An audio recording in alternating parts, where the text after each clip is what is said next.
Good morning, ladies and gentlemen. We can start. Welcome in a quarterly meeting with economic analysts. This meeting was called for presentation of new macroeconomic forecast of Czech National Bank.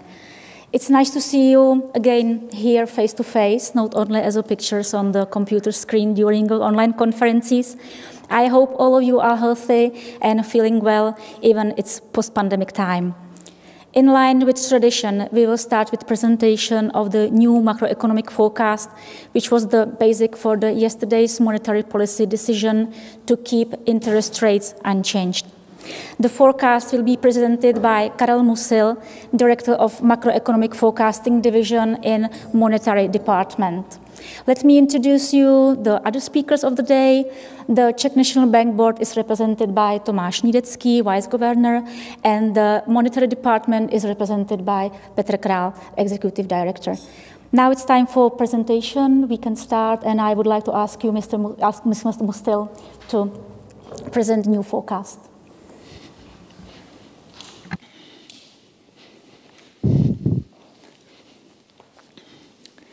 So, good morning, ladies and gentlemen. It's my pleasure to be here back indeed after 1 year. I have the chance to present the new macroeconomic forecast for you here.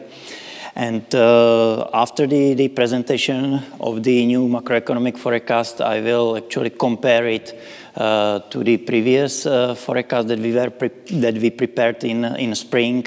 And then at the end of the presentation, I will finish with two scenarios that we prepared during this forecasting round. As it is the summer forecasting round, it's kind of tradition that we extended the forecasting horizon, and I will present also the forecast including the year or covering the year 2022 during the presentation. So let me start with the external outlook, and as it is clear, the global economy is indeed experiencing a relatively significant drop in economic activity due to the impact of the coronavirus pandemic. At the same time, it's clear that for the most of the countries, the decline was sharpest in the second quarter, and after that the economies are gradually recovering. This means that the economic growth for the effective euro area is expected to be -7% for this year, and then a gradual recovery at about 5% for the next year. At the same time, this drop means that the negative output gap was open, and it will take some time to close it. Indeed, the output gap will be closed at the very end of 2022.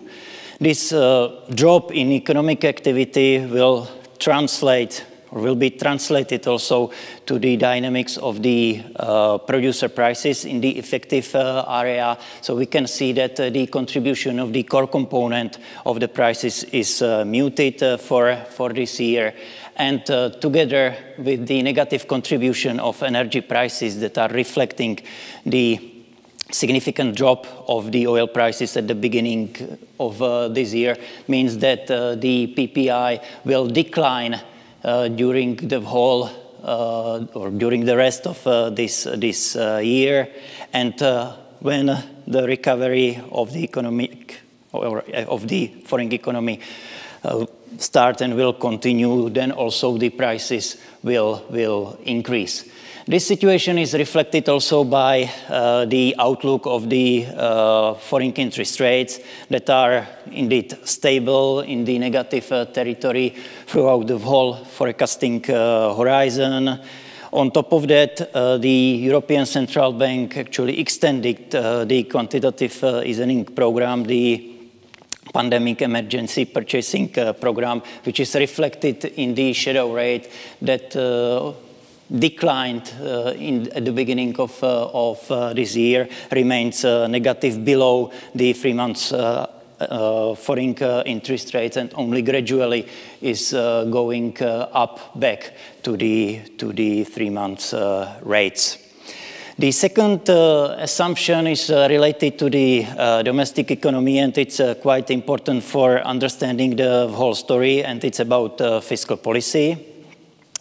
And indeed, we assume that there will be an acceleration of the government consumption in nominal terms during this year, when the extraordinary measures that are planned by the government for this year actually are finished.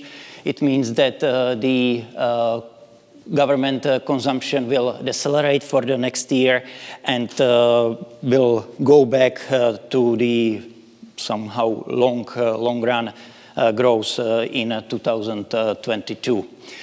What is clear about the fiscal policy, that the fiscal policy is expansionary, quite heavily expansionary during this year, supporting the stabilization function for the economy, which means that the measures that are approved by the government for this year actually accounts more than 3% as a share to GDP for this year. And this is translated also to quite strong fiscal impulse for this year, that is almost 2%. This fiscal impulse is contributed mainly to the consumption of the households, and I will highlight this when I will speak about real economic activity once again. Once these extraordinary measures disappear, towards the end of the year as a reaction to the coronavirus, then the fiscal impulse is negative for the next year, and let's say neutral for the outlook for the 2022. So using these assumptions, we can start to describe the macroeconomic forecast, the main macroeconomic variables. So let me start with the overall inflation. And here we can clearly see that the overall inflation stay above the tolerance band for the rest of the year. What is clear that there was some deceleration of the overall inflation in the second quarter as it was observed. Then the forecast expect that there will be temporal increase in the overall inflation that will be driven mainly by core inflation, and I will speak about that in details a bit later. But at the beginning of the next year, the overall inflation just jump into the tolerance band, and that's the reflection of the cooling down of the labor market, the lower inflationary pressures in the economy that are supported by the gradual appreciation of the currency. In the second half of next year, which is the monetary policy horizon, the inflation will return close to the inflation target, so close to the 2%, and indeed stays there also during the whole year 2022. When we check the difference between overall inflation and monetary policy relevant inflation, there is a slight difference, and the monetary policy relevant inflation is slightly lower than the overall inflation, which reflects the impact of the changes in taxes. And indeed, this first round effect of the changes in indirect taxes is slightly positive, and is contributed mainly to the increase in excise duty for the tobacco products that appear regularly at the beginning of every year, so it means 2021 and 2022. As I said, the story for the overall inflation is significantly driven by the dynamics of the core inflation.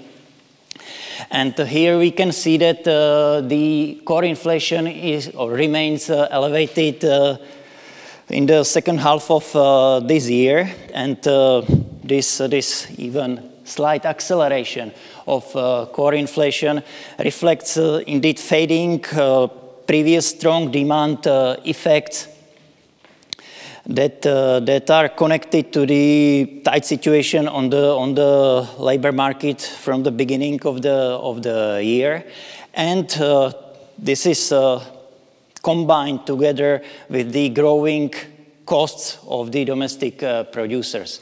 Indeed, the situation described the fact that the domestic companies are taking the advantage of the opportunity of, let's say, compensating the loss or narrowing margins or profits from the period during the pandemic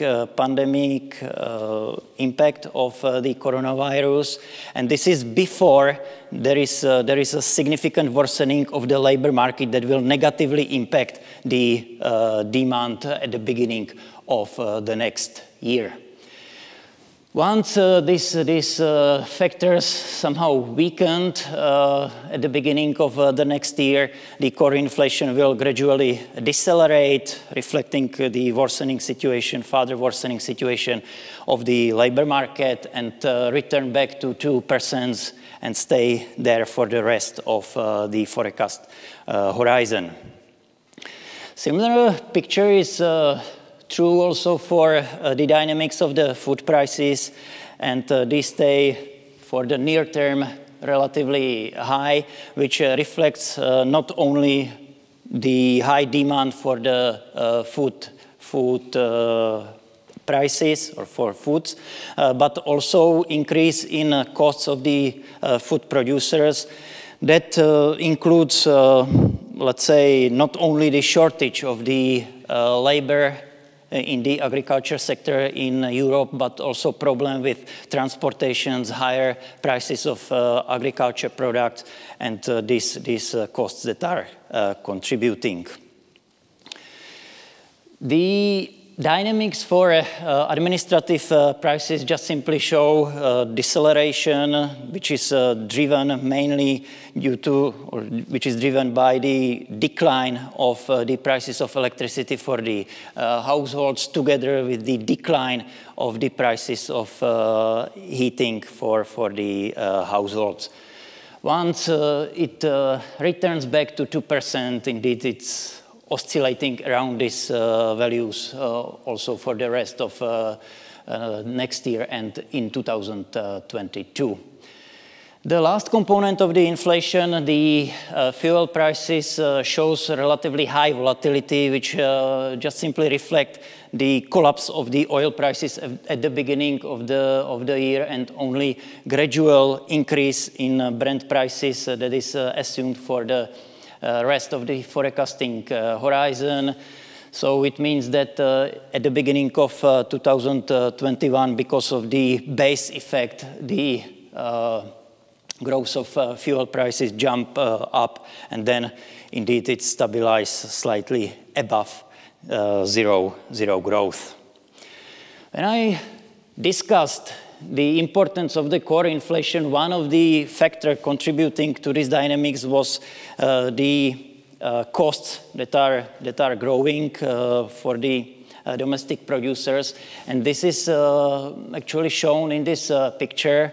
And what we clearly see is that after a temporal increase in growth of the total costs in the second quarter, that was driven by the relatively high contribution of the core imported prices. So it means the depreciation of the currency at the end of or in spring, or at the end of the first quarter, together with growing core prices in the effective Eurozone. We can see that this contribution indeed turned into negative territory, and this captures the fact that indeed for the second half of the year there is a decline in core foreign prices, and this is together with the gradual appreciation of the currency that are pushing the imported prices down.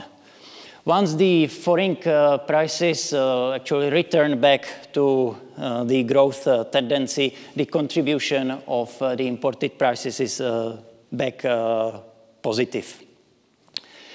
What is also clear is that the negative contribution of the energy prices gradually disappear and then turn into slightly positive contribution, which reflects the outlook of the prices of oil. And at the same time, also the contribution of the domestic economy is lower, and that's valid also for the third quarter of this year, reflecting the shutdown of the domestic economy and only gradual recovery of the economy during 2021 and 22. So the contribution is returning back to the long-run equilibrium, and the costs are growing at about 2%. So the important part of the story is the development in the domestic economy, especially the dynamics of the domestic costs. And here what is clear is that the dynamics will slightly accelerate in the second half of this year and then return back to 2%, which is the long-run equilibrium. And this acceleration is indeed driven by different factors.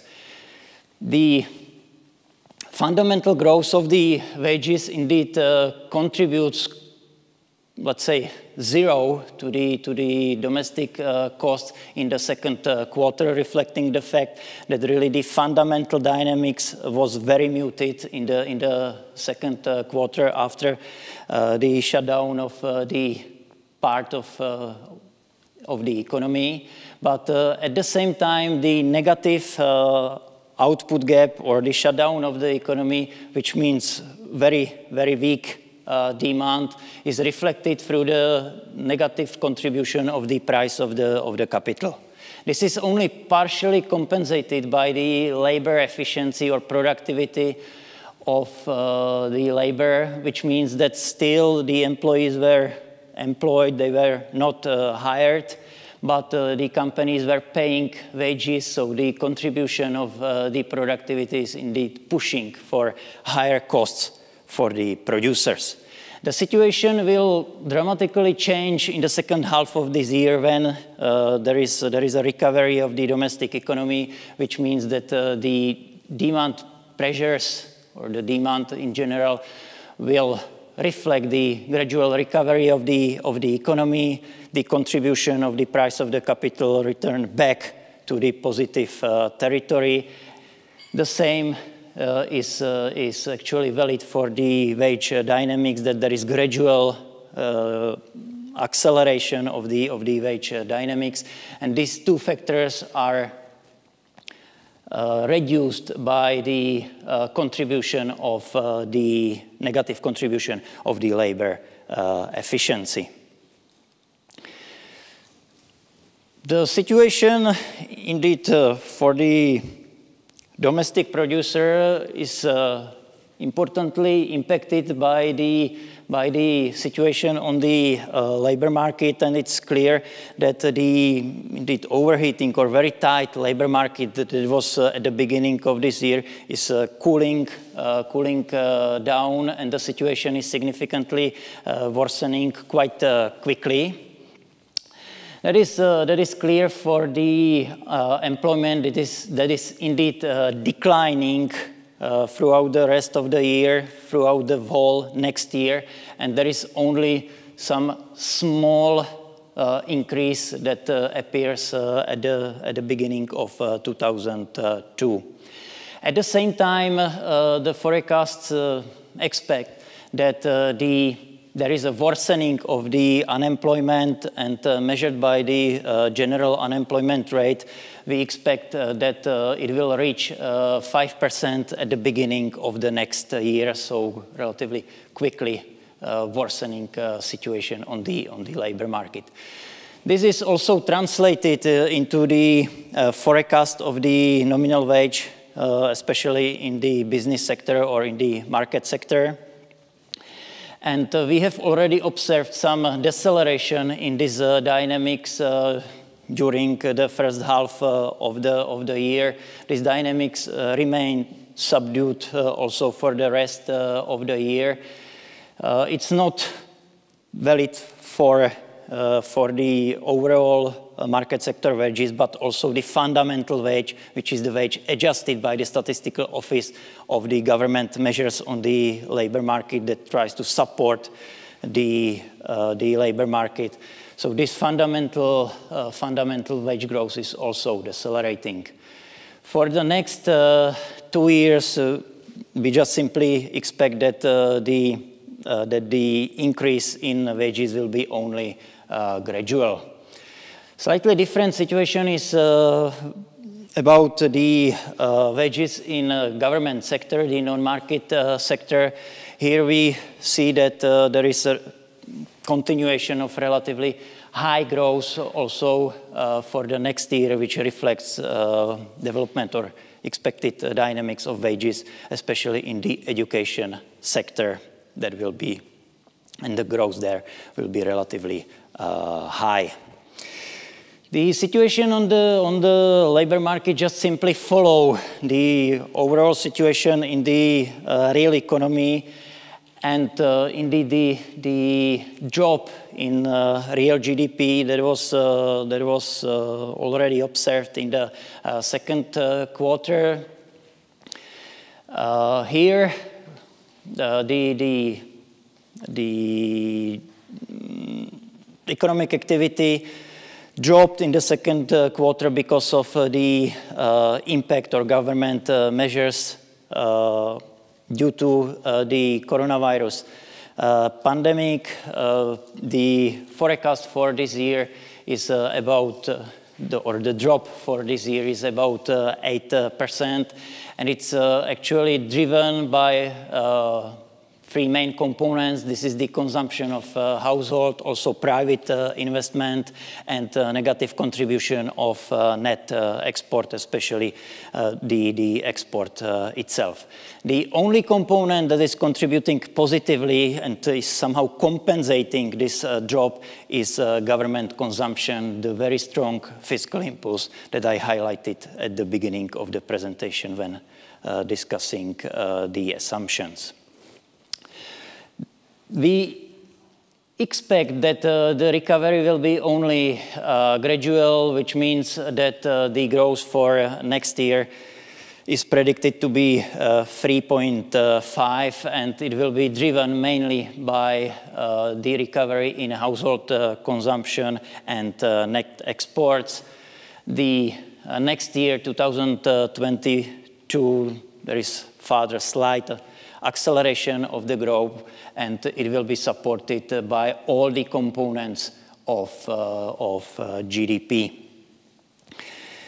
What is also related to this picture is the fact that after the drop, there is a negative output gap in the domestic economy that was quickly opened to negative numbers and is only gradually closing. Indeed, the output gap will be closed at the end of 2022, so really only gradual recovery of the economy. And also what is true when you check levels, the level of real GDP actually reached the pre-pandemic level at the very end of 2022. This is somehow clear from this picture. These are components of GDP, and summing them together, we will get the overall GDP. For the household consumption, it's clear that there was significant drop already in the second quarter, despite very strong fiscal impulse, fiscal measures supporting the consumption of households, and some gradual recovery that is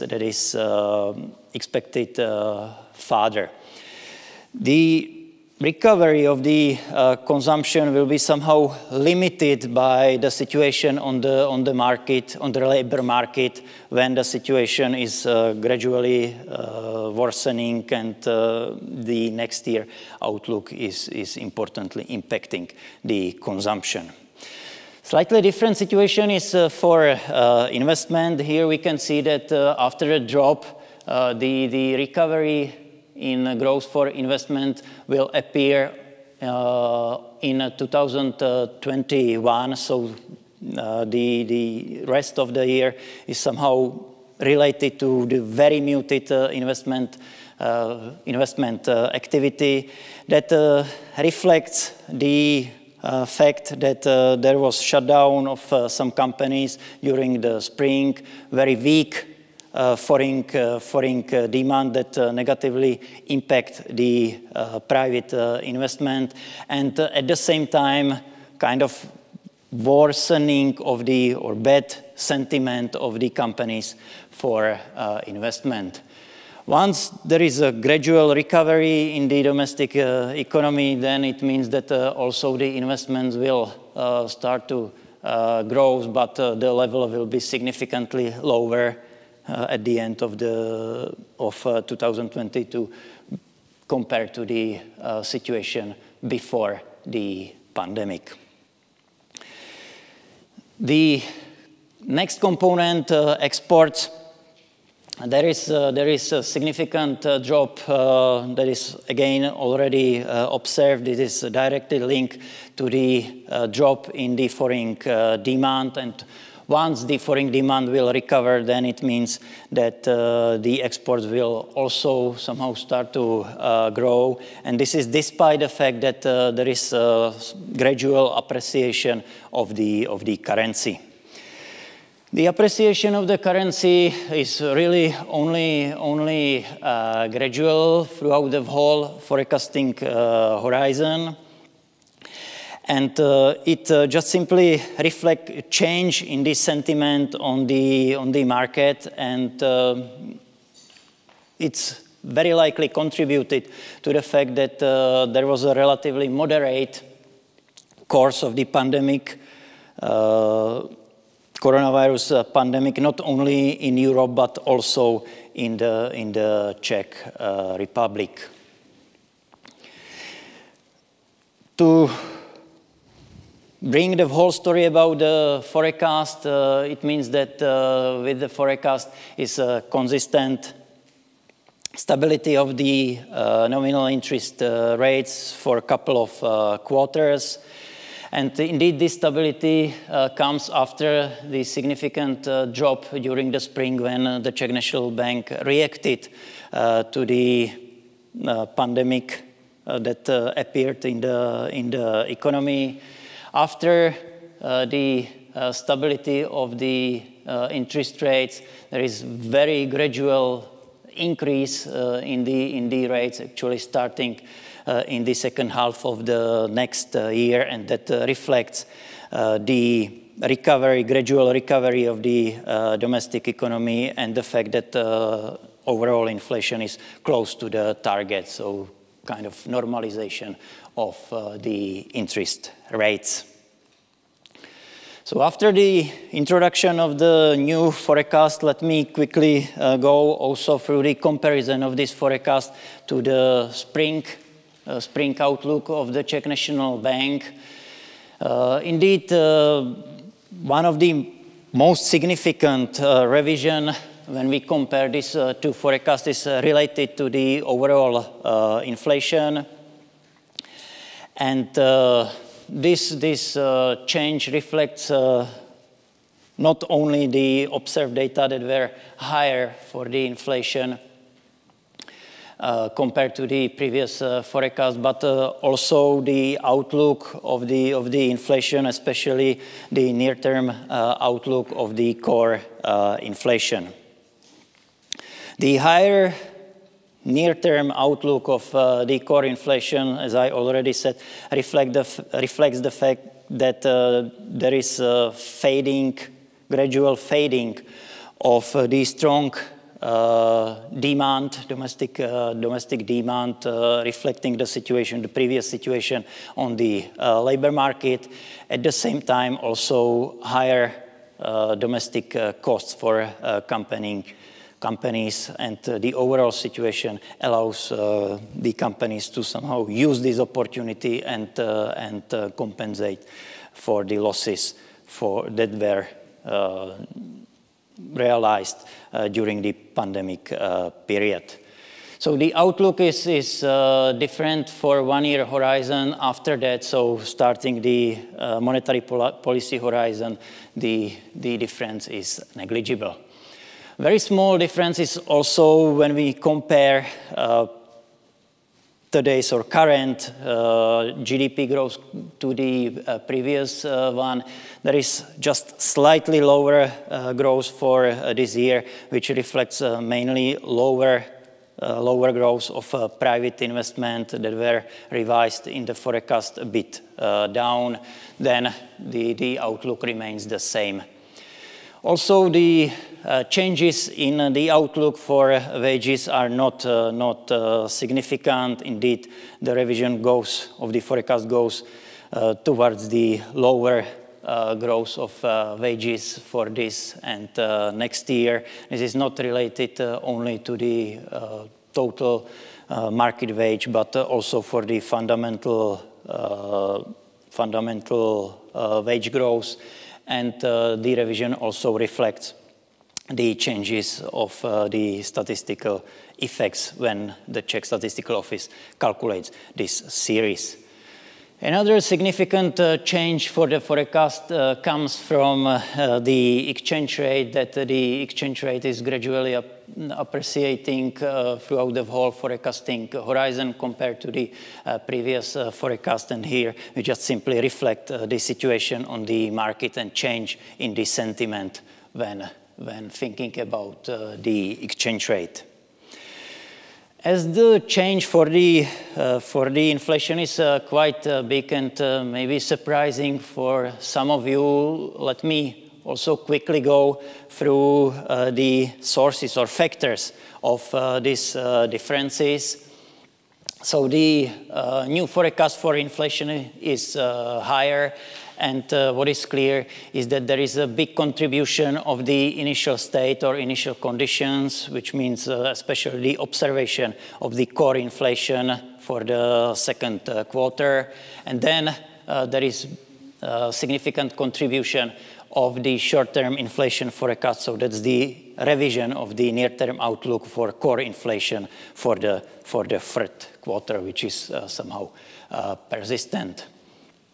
Then there is a contribution of the foreign environment, which is mainly the contribution of the higher foreign prices. In the opposite direction, there is a negative contribution of the exchange rate. So it means the exchange rate value that is set for the third quarter and the appreciation trajectory of the exchange rate throughout the whole forecast. Similarly, we can discuss what is the contribution of different factors for the change in the forecast of the nominal interest rates. The rates are slightly lower compared to the previous forecast. And again, the main contribution is the initial condition. Here it's combined together with the outlook of real GDP and wages, which are indeed the main factors that are pushing for slightly lower nominal interest rate, especially the worsening situation, more worsening situation on the labor market. Then there is a contribution of the exchange rate, so the same story as for the inflation. At the beginning, there is also small contribution of the monetary policy shock, which reflects the fact that there was a sharp decline in interest rates during the spring period, and we identified a temporal monetary policy shock given the interest rate rule that we are using, and there is this contribution that disappear relatively quickly. In the opposite direction, so the factors that are pushing for higher interest rates, it's the short-term outlook of the inflation, so the higher core inflation that is part of the forecast. At the same time, the foreign environment, so again, the foreign prices are reviewed to be higher for the outlook and contributing through the imported prices to higher domestic inflation. Relatively important contribution of the fiscal impulse during this year, so this positive fiscal impulse that will gradually disappear and indeed turn into negative numbers for the next year. So at the end of my presentation, I will introduce two scenarios. Indeed, when we work on this forecast, we realized that the risk and uncertainties around the baseline scenario are quite significant. So we decided to work on two scenarios. The first one is related to the worsening of the global productivity, which simply just capture the situation that there are stronger barriers to the international trade, or there is lower intensity of the international trade that is, let's say, observed not only during this period, but this process somehow started already before the pandemic, but the coronavirus somehow accelerated and put higher weight or importance on this. Indeed, that can be a result of shortening of supply chains that we are observing, and this assumption, it's true that part of that is somehow incorporated also to the baseline scenario, but here it's more intensity of, or given higher intensity to this scenario. Indeed, it means that there is a fall in the efficiency of the use of the production factors, so worsening of the productivity as a part of the production function. At the same time, we assume that there is no response of the monetary authorities in general, so it means including the European Central Bank, and all these monetary policies remains, let's say, more loose to support the environment. When we speak about this scenario, it means that indeed we are speaking about the supply shock that is hitting the global economy, which means the global economy is experiencing higher prices together with lower economic growth. Moreover, this scenario assumes that there is a gradual strengthening of these effects going towards the future. So the differences or changes of this scenario compared to the baseline scenario will be somehow growing in some variables.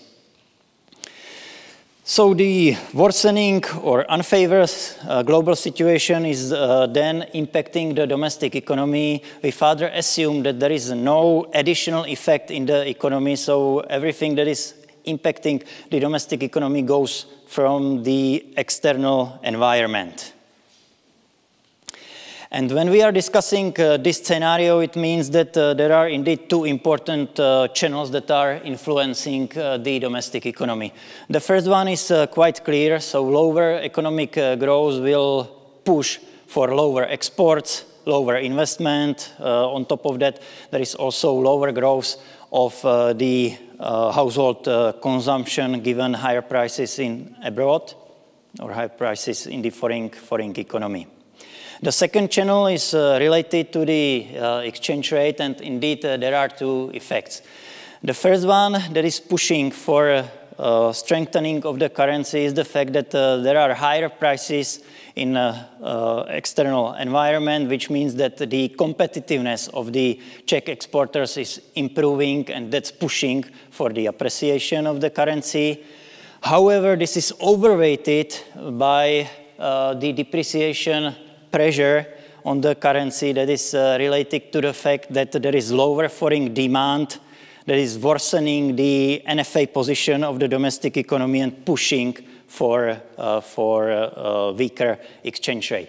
This second effect overweights, and finally it means that the exchange rate is weaker compared to the baseline scenario. This weaker exchange rate, together with higher foreign prices, is pushing through the imported prices for the higher overall domestic inflation. However, the muted domestic activity, domestic demand is captured through the lower GDP growth, means that the domestic inflationary pressures are quite muted, and it means that together inflation remains quite close to the baseline scenario outlook of the inflation, given the tightening of the monetary policy, which is quite small when we capture that through the reaction of the nominal interest rates. The second scenario just simply reacts to the recent development when the currency appreciated at the end of July, and this scenario simply assumed that the currency will appreciate only temporarily in the second quarter to the value of 26 crown per euro, and then it will return back to the trajectory of the baseline scenario. Here the logic is quite straightforward, which means lower or stronger currency, lower imported prices, pressure on the overall inflation to be lower compared to the baseline scenario, and then the response of the monetary policy by slightly lower interest rates that are going to the zero and then returning back. So that's everything from my side. Thank you for your attention, and we'll be happy for the discussion. Thank you, Mr. Musil, for your presentation. And before we move to the debate, I would like to ask also Mr. Nedecký for his point to the forecast and for the current economic situation. Thank you. Good morning. Almost lunchtime. I don't want to take much of your time for your questions, but I would like to share just two comments. Yesterday, we as a board, we decided unanimously to keep our rates unchanged, but also we all appreciated the new forecast prepared by our colleagues, because we know how complex and how difficult it is in current situations, and you know it quite well as well, definitely. So that's my first comment to our new forecast. The second one is, regardless, today I represent and present board discussion and board view. I have just one personal comment. I also appreciate how we are harmonized. I mean, the Czech National Bank and the market, because you representing the market, you read our monetary policy quite well. I appreciate it, and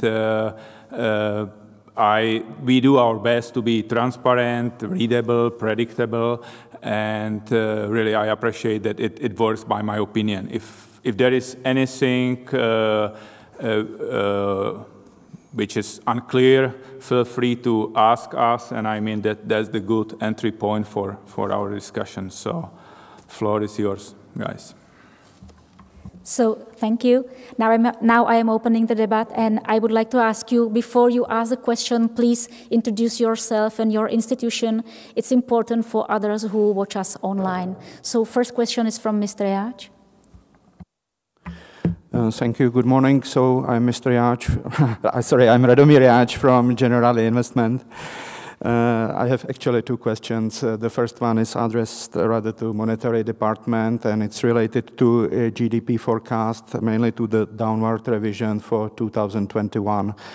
Well, you offered us some sort of explanation, but I have to say I was surprised to see that at the same time you have some improvement in, let me say, assumptions for Eurozone GDP forecast for next year, and at the same time revision downward for the Czech GDP growth already from quite moderate levels. So if you can offer some more, like, let me say, explanation also in this wider context of the Eurozone.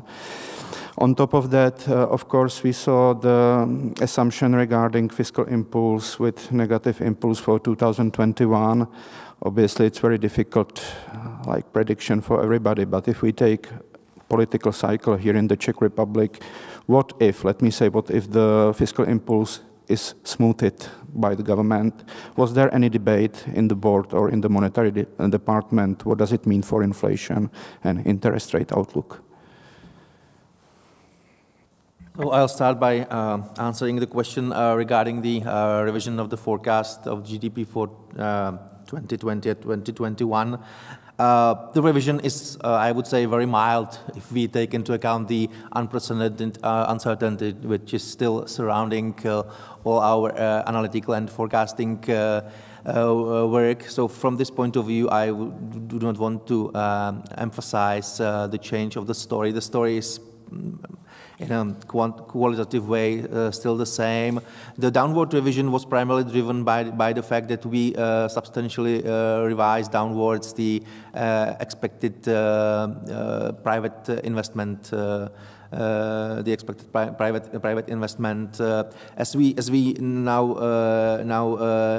know that Czech firms are heavily negatively influenced by the worsened economic sentiment, not only in our country but overall across the world, and that their willingness and their capacity to invest will be negatively influenced for not only this year but also in the next couple of quarters beyond this year.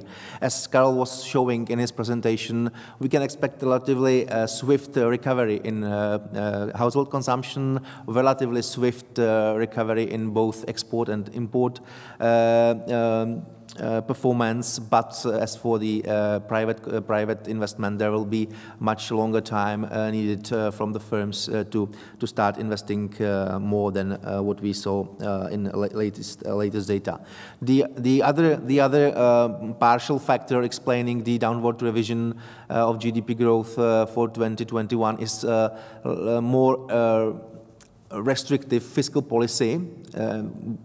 As we increase the positive fiscal impulse for this year to 1.7 percentage points, and as majority of the effects or of the measures taken to combat the negative economic effects of coronavirus pandemic are only of a temporary way, of a temporary nature, the end of their effect will cause relatively strong negative fiscal impulse of minus 1.2 percentage points, which is also contributing to this mild or slight downward revision of GDP for next year. And as for the discussion about the fiscal policy overall, I would ask, or I would give the floor to Vice Governor Tomáš Tydecký. Yes, thank you. Maybe one comment on GDP, and I would call it calibration. I was surprised that media repeatedly focused on GDP correction, because the correction is for this year nothing. for the next year, yeah, there is a lower growth, but nothing significant. Yeah, we have to keep on our mind that there is a huge uncertainty. So I was a little bit surprised because I mean, in our new forecast, we have some more, I would say, significant messages, yeah, like inflation, like FX rate. So that's my first comment to GDP development and to our, I would say, calibration of these figures. And as regards fiscal impulse, as Peter correctly said, and we have discussion on fiscal impulse for the next year and for this year. This year, we know what is behind the fiscal impulse, but for the next year, it's still open. It's still open. And it's obvious that some of the items the government has on the to-do list or on the list of fiscal support will not repeat, I hope, will not repeat next year. Yeah, so that's the point. But you are right, as the discussion we had yesterday was also about the elections which are ahead of us. Who wants to put the next question? Yes, please. Martin Janíčko, MND. So I have two questions as well. One question is rather a fun fact. So last meeting, if I'm not mistaken, you presented two stress scenarios, right? One was the extended pandemic, and the second one was second wave of the pandemic. On the next day, I think it was the next day or the day after, I saw the governor, Mr. Governor, on CNN Prima News, and he was explicitly asked about the corona exchange rate and some other variables. And he was not aware of those two scenarios, apparently, judging from his answers, because simply he didn't kind of say that the corona can depreciate up to 30 crowns per euro for euro. So I was just surprised about that. So maybe if you can comment on that, whether there are some bumps on the road regarding the communication from the monetary department to the board. So that's the first question. That's rather a fun fact. And the second question, it's more about the sensitivity. So this crisis is quite symptomatic with the huge government support or huge fiscal impulse. It would be really great to see some kind of sensitivity scenario, how the crisis would look like without this government support, because this is something that might not occur anymore in the future. I mean, for example, given different interest rate environment and so on. So my question is whether you have run such kind of sensitivity analysis in which the government support would be relatively normal, potentially the one which we saw in 2008-2009 crisis. So that's the two questions I have. Thank you.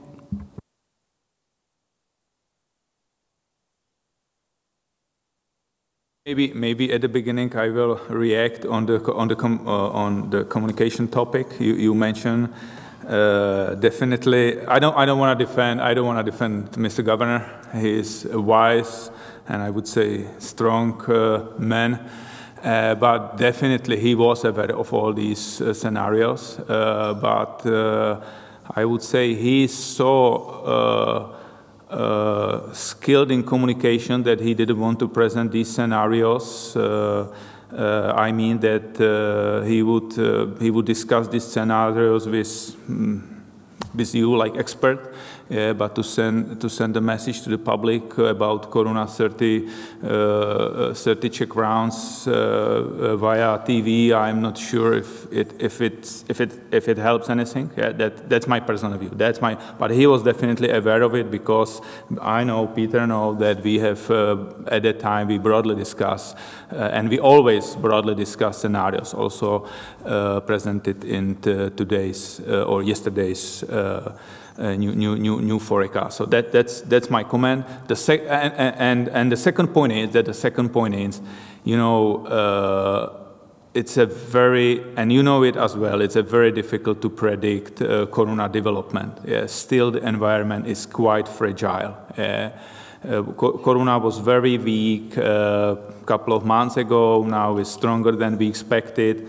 That's also one of the reasons, and I mean, that's what I said before, yeah, that, for example, for me, the message for our new forecast is also development of Corona.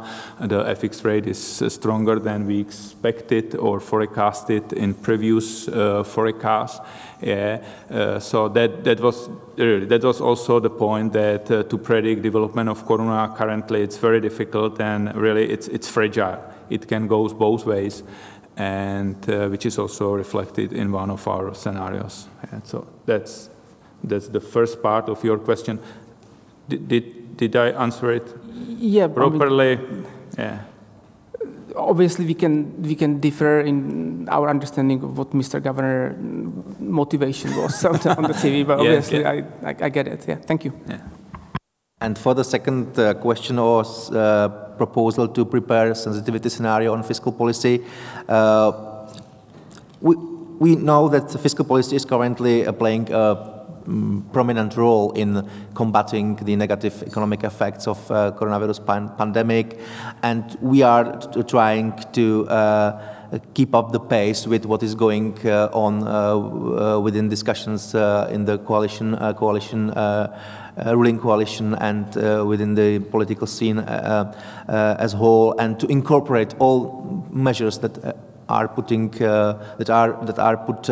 forward and put in place as soon as possible to really be on track with the actual development in the fiscal side. From the fiscal impulse, which is for the current year estimated to be plus 1.7 percentage points of GDP to GDP growth, one can easily see the extra contribution or extra stimulus stemming from the fiscal side. And one has to also take into account that besides this fiscal impulse, there is also very high or very rapid growth in nominal public consumption, which is going especially through heightened expenditures on healthcare, on some other public servant activities that were under huge stress during the first wave of the pandemic crisis. And for the current year, we estimate that the nominal consumption growth in public sector will reach almost 10%, which is quite substantial support, and government consumption is in real terms is the only component of GDP which will be exhibiting year-on-year increase during this year. For the next year, as I already mentioned, the one-off nature of many of those budgetary measures will lead to the negative fiscal impulse because of the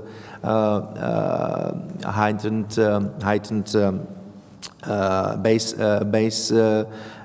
base level, and following also to the previous question, we will be discussing what is the most likely scenario regarding the future development of fiscal policy in the coming months and quarters.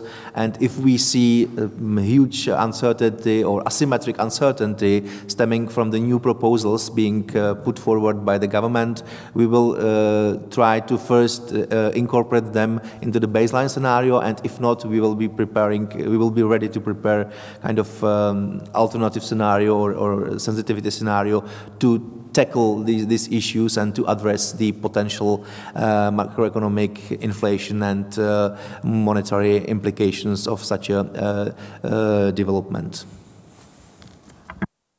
And may I add, because we discussed this topic as well, definitely monetary policy and fiscal support must be harmonized. We have to react proactively, on time, appropriately, and I would like to stress that whatever the fiscal support will be next year, and as Peter already described it, it will be incorporated in our forecast. We have to look at, and what is really crucial is for us as a small and open economy is development abroad. It's crucial how the external demand will develop. Not only fiscal support from the Czech government. The next question. Jaromír Šindel, Citigroup. I would like to ask you, I have two questions. The first one is about the wage outlook, because you have the return of the wages to the pre-crisis level already quite soon, I would say, compared to what we see in your GDP, let's say, outlook. So what is the motivation behind that? Because I understand that wages are likely to return quicker, but the difference seems to me, let's say, at least for me, quite big or quite large. So if you can a little bit elaborate on this. And the second question, I would try to, because I have a lot of questions, and I would try to condense into one question. In the presentation yesterday, it was said that Bank Board is ready to overlook this larger temporary overshooting of the inflation target. I see that the main reason behind this upgrade is the core CPI, which was driven probably by this analyzed cut in the VAT, because I see the contributions in Q2 was 0.4 percentage points to the total CPI. Yeah, so I understand that whether this is the motivation that behind this overlooking that this core CPI is artificially driven by this non-realized VAT cut, and maybe you introduce also this alternative or this sensitivity FX scenario. So my question would be, if we see something like a stronger currency, not exactly like in this one scenario, probably even stronger, is the Bank Board ready to cut the policy rate to the zero lower bound with the inflation well above 3%? Yeah, because in the past few quarters we have seen gradual upward revisions in CPI outlooks. Yes, it is, and this temporary overshootness is quite long, I would say. Yes. So how do you think in this way? Thank you.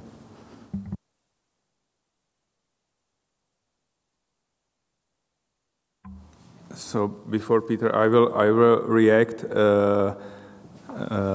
As as you know, we use flexible inflation targeting, and we can look at the flexibility from different angles. And one angle is that currently we are in extraordinary economic situation. And this is precisely the situations when don't get me wrong, I don't want to say we resign on inflation. Yeah, it would be wrong. But these days there are other priorities. If you look at the forecast, and also current inflation reflects also that all adopted measures we did a couple of months ago work. So this is reflected also in higher inflation that we also expected in previous forecasts. And there is also a good message, you know, that we cut our rates by 2 percentage points, and we are close to zero. We had discussion, and there was also public discussion what we are going to do if we reach zero level. I mean, this is also answer to these questions, because I mean, and I still believe, and we haven't, and yesterday we didn't discuss unconventional monetary tools. Inflation was one of the reasons. So we decided that in our regime of flexible inflation targeting, we will tolerate inflation above our upper tolerance band for this period, which is ahead of us, and the forecast says the inflation should be there till the end of the year. Let's see. The second point, definitely stronger koruna means tightening of our monetary policy. So it means that we should react on the other side, just to keep the mix of monetary conditions as we want to keep. But as I said, Corona is very fragile. The board sees the development of the Czech koruna as stable in coming months, but this, as I said, it's very difficult to predict because the development of the FX is depend on the mood, yeah, of the market. I mean, also this is the reflection behind the last appreciation. But as we said, for the next couple of quarters, we see stability of rates. As for the wage outlook,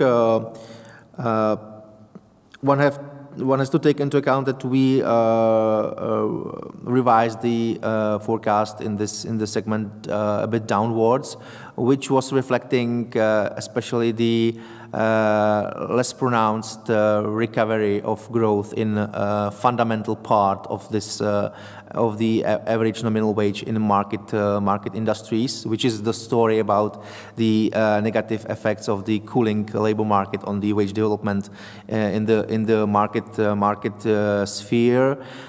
This downward revision was partly offset by less pronounced statistical effects that are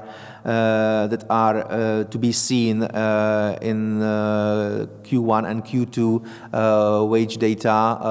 I am speaking about the fact that some people received attendance benefit instead of wages when the schools were closed, somewhere under a quarantine, and received only partial compensations from their employers, which were in turn compensated to the employers by the state via this antivirus program. And we estimated that these non-wage sources of income of households will lead to significant decline in year-on-year dynamics in the statistically expressed nominal wage, and those effects really came true, but their magnitude was a little bit milder compared to what we anticipated. So this part of the story has changed a bit towards the more rapid wage growth, but the fundamental change of the underlying wage dynamics, which was revised downwards, as I already mentioned, was prevailing, and that's why we shifted the whole trajectory a bit downwards compared to the previous forecast. Thank you. Is there any other question? Maybe if I can add something to labor market, which is, I mean, quite important. As Peter mentioned, behind the higher inflation is also development on labor market. We all know that many of currently employed persons are already unemployed persons. Yeah. The makeup of economy, the level of the makeup via all these fiscal measures adopted by the government, they postponed some issues in the real economy, and definitely it's reflected also in inflation. Yeah. So the development on the labor market is also one of the creating demand pressure on prices is one of the reasons why we also decide to tolerate inflation, because we know, as I said, that some of currently employed people are in fact unemployed. Thank you. Mr. Schindel again. I'm sorry, I would have another question. The previous weakening of currency in spring was quite big, and it was inflationary to the tradable part of the core CPI. Is there any lesson, let's say, for autumn, for winter, in a situation when there is another pressure on currency to weaken? I'm asking because in March you said that Czech National Bank is ready to cut the policy rate as demanded or as requested to support the whole economy, and if necessary, the Czech National Bank is ready to intervene against the currency weakness. So my question is whether, let's say, your tolerance level for Euro Czech is getting somewhat lower, for example, in this potential situation in autumn or not, or you will again let the currency to weaken as it was during the spring.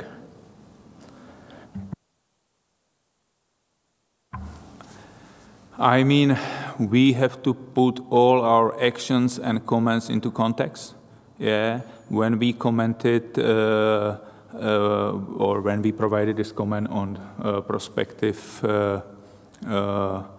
prospective entering to the market just to intervene, Corona or react via interest rate. It was really in time of even bigger uncertainty than today. Yeah, everything was ahead of us. Currently, the situation is a little bit different. I have already mentioned that FX development it's quite fragile. We still can see some appreciations, depreciations. You know, FX is quite, I would say, fast parameter. And I don't think so. We should react immediately due to the situation, due to the complex situation which is here, and so we don't have any intentions to enter the market because of any fluctuation. But as I said before, what we see stability, and we don't expect any I would say extraordinary fluctuations. But I'm saying this keeping on my mind that nobody knows what will be in a couple of weeks, months. What we know, the situation is quite dynamic. Peter, do you want anything? Is there any other topic you want to discuss with my colleagues? If not, thank you very much for your coming.